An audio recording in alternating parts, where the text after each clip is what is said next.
Nilinaw po ng Department of Labor and Employment ang mga patakaran sa trabaho kapag masama ang panahon.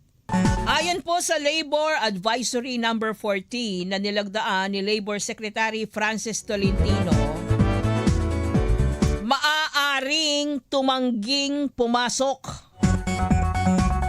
Ulitin ko lang ha, maaaring tumangging pumasok ang isang empleyado kung may malinaw na panganib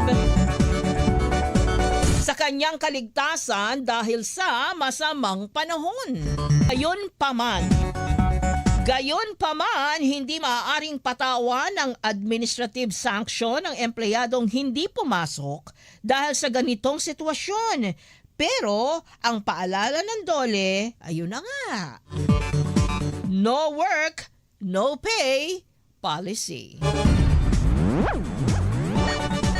Ibig sabihin lang nito mga ka-issue, kung hindi nagtrabaho ang empleyado, hindi siya entitled sa regular na sahod para sa araw na yon. Maliban kung may company policy, practice o collective bargaining agreement na nagbibigay bayad sa mga ito o pinayagan siyang gamitin ang kanyang naipong leave credits.